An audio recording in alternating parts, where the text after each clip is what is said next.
You can't love someone into loving you.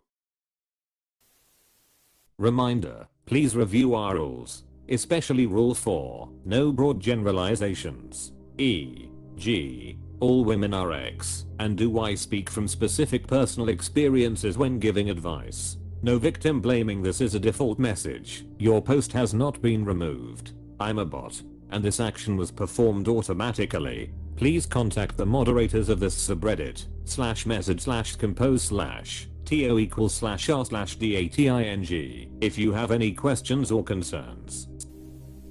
So true. You also can't fix or change people. I'm learning the hard way after losing the man I love recently. It sucks. My heart still hurts and wants him. I don't mean S to him now after his friends brainwashed him. Damn. Have to imagine what crazy S his friends said to him. That's a lesson I struggle to teach myself sometimes. Between that, not being able to just fix people, and also that I can't be a hero and save everyone. Sometimes you can't get people to change, and you can't save someone unless they want to save themselves. At the end of the day, these people aren't the right people for us, and that's okay. Hopefully you find someone who will love you in the same way you love them. Very true. It makes me think of a quote, I think, from the book on love, about how people charm by coincidence rather than by design. Here's a longer version from Essays on Love. We charm by coincidence rather than design. What had Chloe done to make me fall in love with her? My feelings had as much to do with the adorable way she had asked the waiter for extra butter as they had to do with her views on politics or the dress she had carefully chosen. The steps I had in occasion seen women take to seduce me were rarely the ones I had responded to. I was more likely to be attracted by tangential details that the seducer had not even been sufficiently aware of to push to the fore. Simply put, it's the little things we unknowingly do that make someone fall for us. Call me cynical, but a woman who carefully selects her dresses seems like a woman who might carefully select behaviors too. The only differences I see between her and the failed seductress is his skill level. Of course he thinks it's his own idea. It works especially well in a sexist culture, where people are too busy looking through their preconceived notions, rather than paying attention to reality. It's a mile-wide blind spot. From the language, I'm guessing he's writing from the early 1900s at the latest. I read somewhere, don't expect people to love the way you do. Hits me hard. Ooh, off, that's a good one. Thanks. Side note, I love turtles, haha. Amen to that. 100%. People aren't characters in a video game you win over by pressing the right buttons enough. Let their honest selves tell you how compatible you both are. That's such a great comparison. Thanks for sharing. Yes, I wish I told this to my 15-year-old self. Also, sooner or later, you'll stumble onto someone who will guilt herself into accepting you. And that's not love either. So that's what it is. I've had this relationship going for some time now, and even though red flags keep popping up in this so-called relationship, she still says she wants to go out with me. By any chance, do you know how I can end things with her if I put her in this situation? I don't want to guilt trip her into being in a relationship with me. You're gonna be alright, op. It's hard and it hurts, but there's not much we can do. The more I tried years back, the more they pushed away. I was doing that with relationships back in the day, not knowing I'm a love addict. I know this one is small, but I had a huge crush on a neighbor of mine years back. All just physical attraction. There was nothing there between us. We didn't have hardly anything in common. Seeing how she had a boyfriend from hell was hard to see too. All of us next to her tried to be supportive, and it took her a year to break up.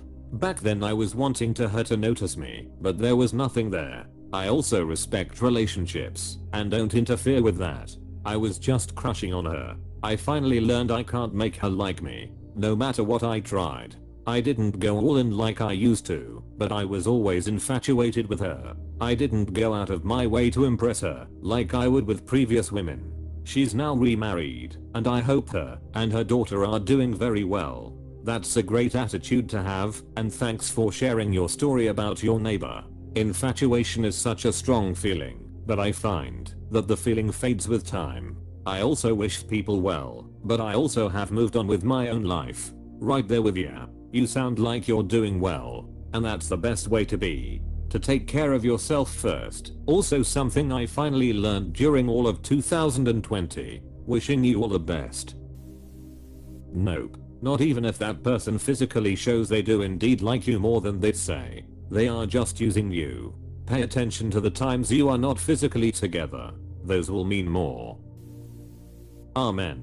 Say it louder for the people in the back. Guys, I don't know. It's not the other person's fault for falling victim to your affections. People like other people and that's how it is, and it's tough when someone likes you, but you don't share the same feelings or the same degree of feelings, if that makes sense. I don't know. I just feel as though the other person has to become something they are not just to fit your romanticized version of them. I agree with you, no one should suffer a one-sided relationship, but in the same breath I acknowledge both parties, the desired and the undesired. I agree. I've been on both sides now and it kinda sucks for both. The key is communication though. You can handle it maturely with honesty, or you can handle them in a way that people feel used and broken. Felt this SM. Took a lot of heartbreak for me to finally get it. When someone likes you and has BF, so you keep chasing until one day you finally kiss and she tells you that it will never happen because she loves her BF. We stopped talking but started taking again. I love her, I don't know what to do, we work together so that's tough too, but she's going to leave in a couple of months and I really don't know how I'm going to replace her smile every morning. My heart's been broken so many times and this one is the worst. Took me way too long to realize this. You and me both. Yep. On to the next rejection we go. I hate when people say this but it's true. It's not rejection. It's redirection. Nah, it's just rejection lol. Over and over and over again. I met someone new recently. Started to like her. Then realized based on everything that has happened before, I'm going to fall on my face again if I try to pursue this. So I'm going to avoid the place I see her and her for a while to let whatever feelings I had die off. So instead of a possibility of failure, you're guaranteeing failure. That doesn't make sense.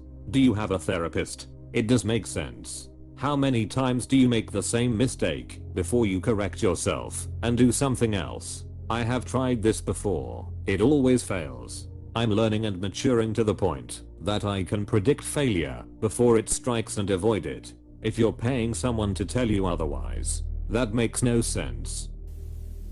Wow. Sorry, I'm just at a loss for words. This definitely struck me like a bolt of lightning.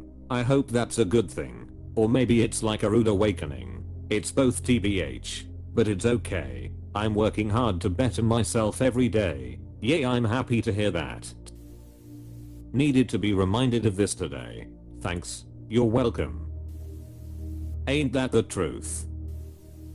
r/life pro tips.